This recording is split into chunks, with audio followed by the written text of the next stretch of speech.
உச்சநீதிமன்றம் உத்தரவின்படி அனைத்து நிலை ஆசிரியர்களும் டிஇடி எழுதிட வேண்டுமென்ற தீர்ப்பை புதுச்சேரி அரசு மறுசீராய்வு செய்ய வலியுறுத்தி கல்வித்துறையை முற்றுகையிட்டு 100க்கும் மேற்பட்ட ஆசிரியர்கள் ஆர்ப்பாட்டத்தில் ஈடுபட்டனர். புதுச்சேரி மாநில ஆசிரியர் கூட்டமைப்பின் சார்பில் பல்வேறு கோரிக்கைகளை வலியுறுத்தி கல்வித்துறை அலுவலகத்தை முற்றுகையிட்டு நுழைவாயிலில் அமர்ந்து 100க்கும் மேற்பட்ட ஆசிரியர்கள் ஆர்ப்பாட்டத்தில் ஈடுபட்டனர்.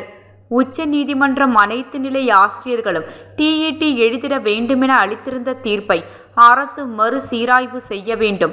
288 தொகுப்பூதிய ஆசிரியர்களின் வாழ்வாதாரத்தை பாதுகாக்க கோரி பணி நிரந்தரம் செய்ய வேண்டுமென வலியுறுத்தி அரசுக்கு எதிரான கண்டன கோஷங்களை எழுப்பினர்.